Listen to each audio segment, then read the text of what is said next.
화성에서 말하는 것도 마찬가지예요. 말 잘하는 것과 말 못하는 것도 다 습관적인 것들이잖아요. 예, 개선할 수 있으면 개선을 해주는 게 좋죠. 아영 씨? 화성에서 온 남자 무슨 녀석을 보면 남자 무슨 인생에 동굴로 들어가고 여자는 무슨 생각인데 이게 공감이 가는 얘기입니다. 여자와 남자의 기본적인 생각하고 사고 자체가 남녀 사회 관계 위에 사회적 관계성 형성도 서로 다른 점이 이런 잘 안 되는 서로 잘 이해할 수 있는 방법이 없을까요? 이거를 이제부터는요 남녀의 차이로 보지 마시고 저를 만난 이후로부터는 세상을 남녀로 구분하지 마시고 의결권으로 구분하세요. 잊지 마시라니까. 의결권을 여자가 가지면 남자가 여자처럼 행동합니다. 부부간에 소득이 여자가 많고 남자가 적어서 집안에서 남자가 요즘 많아졌어요. 남자가 집안 살림하고 여자가 버는 그런 집안이 많아졌죠. 특별히 교사 같은 경우에요. 이제 둘 다 교사일 경우는 상관없는데 여자가 교사고 남자가 직업이 따로 없다 그러면 주로 남자가 집안에서 살림을 하거든요. 그러면 똑같은 현상이 나타납니다. 예. 즉 의결권을 가진 사람에게 결정하는. 왜 남자가 아니라 의결권을 가진 사람은 동굴로 들어가냐면 의결권을 가진 사람은 항상 비의결권을 가진 사람이 뭔가를 막 요청을 해 이렇게. 예, 계속 요청해. 근데 자기가 처리가 안 될 때가 있어. 이럴 때 나같이 자는 거야. 의결권을 가진 사람에게 가장 큰 기쁨이 뭔지 아는 사람? 예, 해결해 주는 거야. 누가 요청했을 때 해결해 주는 거. 아주 인간의 환희가 거기서 나오는 거야. 네. 근데 해결할 수 있는 역량이 안 돼. 마치 자녀들이 막 먹고 싶어 하는데 엄마 아빠가 정말 아무것도 못해 정말 비참함이죠.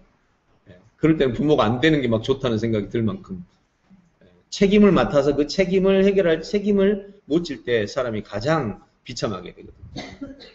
그래서 저도 이제 가끔 이렇게 잠이 오는 게 해결이 안 될 때 해결이 되면 그냥 입을 막 10배는 나무리면서 이제 알겠죠? 남자 여자 문제가 아닙니다. 예. 그렇게 보면 생리적인 차이는 이제 생리적인 차이와 의결권의 차이는 전혀 다른 거예요. 생리적인 차이는 어차피 출산과 아주 직결되어 있는 거고 생리적인 가장 큰 차이는 출산과 직결되어 있어요. 남녀의 생리적인 뇌의 차이는 뇌도 의결권을 가지고 사는 사람은 논리적 회로로 바뀌어요. 뇌가. 근데 이제 결혼 안 한 그냥 데이트 중인 남녀 사이에서도 여자가 능력이 있으면 남자처럼 행동해요. 한번 봐보세요. 여자가 능력이 있고 남자가 능력이 별로 없고 마치 이제 여자가 남자처럼 의결권을 더 많이 가진 경우는 남자를 부려먹어. 예, 부려먹으려면 할 수 없이 뇌가 논리적으로 바뀌어야 돼. 안 바뀌면 의결권을 뺏겨. 의결권을 가진 사람의 최악의 현장이 어디냐면 자꾸 의결이 틀리는 거야. 그러면 아랫사람한테 잡혀. 의결권을 가진 사람이 의결권을 뺏길 때 최악의 비참함이 나타나. 책임을 못 지는 거하고 거의 같은 수준의 비참함이에요. 그래서 의결권을 뺏기면 자살해버려야 돼요. 그렇게 무서운 게 의결권이에요. 의결권은 주도성이라고. 아니요. 주도성이 의결권은 아니에요. 예, 주도성을 가진 사람이 의결권을 가질 확률이 많아지고 의결권을 가진 사람은 주도성을 갖게 되고 이런 거지. 의결권은 권한이에요. 그 권한은 대체로 어디서 부여되느냐? 세 가지로 부여되는데 하나는 상위 권력을 가진 사람으로부터 임명되는 권한. 이게 이제 정부의 권한에서 상위권에서 하위권에 임명을 해주는 권한. 두 번째는 사람들이 인식을 해주죠. 이 사람은 정말 우리의 리더가 될 만하다라고 사람들이 공유해주는 공유의 이제 인정. 세 번째는 주인 없을 때 내가 나서서 그냥 내가 하겠소이다 하고 이제 하는 그런 건데 그때는 이제 다른 사람이 내가 나섰을 때 다른 사람이 그 뒤로 인정을 해줘야 돼요. 인정이 안 되면 물러나게 되죠. 그래서 의결권은 인간에게 있어서 가장 삶의 의욕을 북돋아주는 요소입니다. 쉽게 말해서 이런 거죠. 아이가 태어나가지고 엄마 뱃속에서 자랄 때 제일 편안하잖아요. 제일 편안해. 그냥 얘는 울지 않아도 그냥 자동으로 먹여 살려주잖아요. 탯줄로. 딱 태어나면 이제 탯줄이 끊어지는 순간부터 노력을 해야 돼. 그죠? 예, 최소한 울어라도 줘야 먹을 게 와. 예. 그 다음에 이제 조금 크면 이제 기어다녀. 기어다니면 이제 엄마를 찾아가야 돼. 예. 이제 얘가 만약에 기어다닐 수 있는데, 영상에 나오는 애처럼 엄마 보이는 데서 누워서 앙 하다가 또 보이는 앙 하면 이제 엄마가 와서 먹을 걸 주는 게 아니라 엉덩이로 막 때리면서 이놈이 지금 나이가 얼마인데 이래서 이제 때린다고. 기어다닐 수 있을 때는 기어다니는 노력을 해야 되고, 이제 걸어다니면 걸어다니는 노력을 해서 밥상까지 지금 가야 돼. 그러다가 이제 학교를 다니면 이제 먹거리를 지가 이제 해결하는 시기가 와. 독립적으로 간다 이 말이죠. 자, 이렇게 생각해보면 생존을 자세히 보시면요. 잘 보세요. 여기서 이제 중요한 사실을 발견하게 되는데, 독립적인 삶과 의존적인 삶은요, 여기는 먹을거리가 자동으로 해결돼. 이쪽은 노력을 해야 돼. 그런데도 불구하고, 그런 상황에서 어느 게 더 불편한 거예요? 노력이 불편한 거야. 근데도 불구하고 인간은 스스로 독립하는 거를 자유를 원해. 이해가시죠? 이게 인간이라고. 그렇다면 자유의 극점이 어디예요? 지금까지 얘기했군요. 그렇죠. 자유의 극점이 의결권이에요. 이제 아시겠어요? 둘 관계에서 한 명만 의결권을 가지면 다른 사람은 자유가 없었대요. 그렇죠, 당연히. 그 관계에서 둘 다 행복할 수 있는, 둘 다 자유를 느낄 수 있는 거고요. 그게 바로 민주주의예요. 의결권을 동일하게 주는 거죠. 근데 민주주의의 가장 큰 약점이 뭔지 아세요? 역량 있는 사람도 한 표, 없는 사람도 한 표. 이건 정말 또 문제예요. 민주주의의 가장 장점이 그거이면서 또 가장 단점이 그거예요. 그래서 민주주의는 법제도로 이렇게 돼 있기 때문에 그랬지만 개인관계에서는 그런 것이 형성이 안 됩니다. 개인관계에서는 이 사람이 나보다 뛰어난데 너하고 나하고 한 표씩 이렇게 하지 않아요.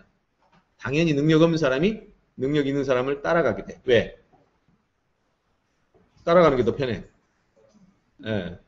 내가 결정하면 사고가 많이 터지고 실패가 많이 터지지만 저 사람을 따라가면 훨씬 더 안정적이고 저 사람 말이 더 정확해. 그러니까 당연히 사람들은 자연스럽게 민중의 의결권이 형성이 되는 거예요. 민중의 의결권이 형성된 게 지금 대통령 제도제. 국민의 의결을 통해서 올라간 거예요. 근데 거기서 이제 법제로 투표라는 개념을 정해가지고 불합리한 투표 제도가 형성되는 거죠. 과거에는 투표 제도가 없었어요. 투표 제도가 아니라 왕이 봐가지고 제일 마음에 들고 역량 있는 사람을 뽑게 되죠. 과거에 이스라엘부터 시작해서 모든 나라들이 다 이 제도를 썼다가 이렇게 투표 제도로 돌아온 게 사실은 오래되지 않았어요. 그리스 로마만 가도 어떤 제도입니까? 앞에서 연설하고 배심원들이 옳다 이렇게 뽑는 건데 다 들어보고 하는 거란 말이에요. 자, 이런 것처럼 이제 현대 사회의 이런 시스템들이 투표 제도로 돌아가다 보니까 진짜 역량 있는 사람들이 똑같은 한 표로 처리되는 그런 불편함이 있죠. 아무튼 의결권이란 인간에게 있어서 최고의 환희의 경지다. 이렇게 생각하시면 이제 여러분들은 앞으로 뭘 위해서 살아야 되냐 말이죠. 최고의 의결권을 가지라 이 말이죠. 그래서 이 최고의 의결권을 가지기 위해서 사람들은 어떻게 하고 있냐? 드러난 정치적인 의결권은 한시적이야. 그래서 뒤에서 숨어서 하는 재개의 거물들이 정치인들을 움직여서 영원한 의결권을 갖는 거예요.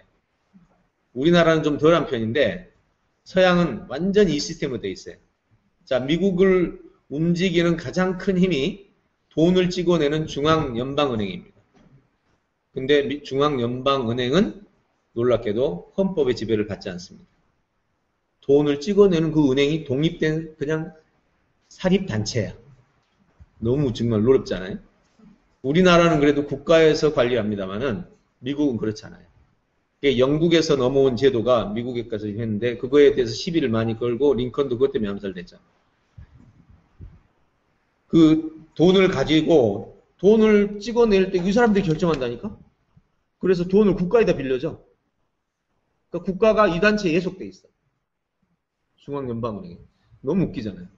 우리는 정말 이해할 수 없는 일인데 유럽의 계승을 통해서 왔기 때문에 지금 미국이 이해가 되는 거죠. 그리고 미국을 움직이는 진짜 단체들은요, 오바마를 세우든 클린턴을 세우든 다 뒤에 있는, 그죠? 프리메이슨, 로마 클럽, 원타 클럽, 이런 사람들에 의해서 세워지는 거죠. 이건 이미 다 밝혀진 거예요. 그리고 그런 클럽들이 많아. 프린스턴 클럽, 어디, 대학마다 그런 클럽들이 하나씩 있어요. 뭐, 부시 대통령은 해골당 클럽이잖아요. 그게 무슨 대학이더라? 예, 다 클럽에 다 들어있습니다. 우리나라는 이제 그런 게 왕정에서 바로 넘어왔기 때문에 그런 게 없는데, 서양은 이렇게 각각, 예? 아, 포럼. 뭐, 그렇게 큰 영향은 아니겠죠. 네. 아무튼 그런 그 요소들이 서양은 굉장히 강한 거예요. 그래서 그걸 우리는 영구적 의결권이라. 저는 그런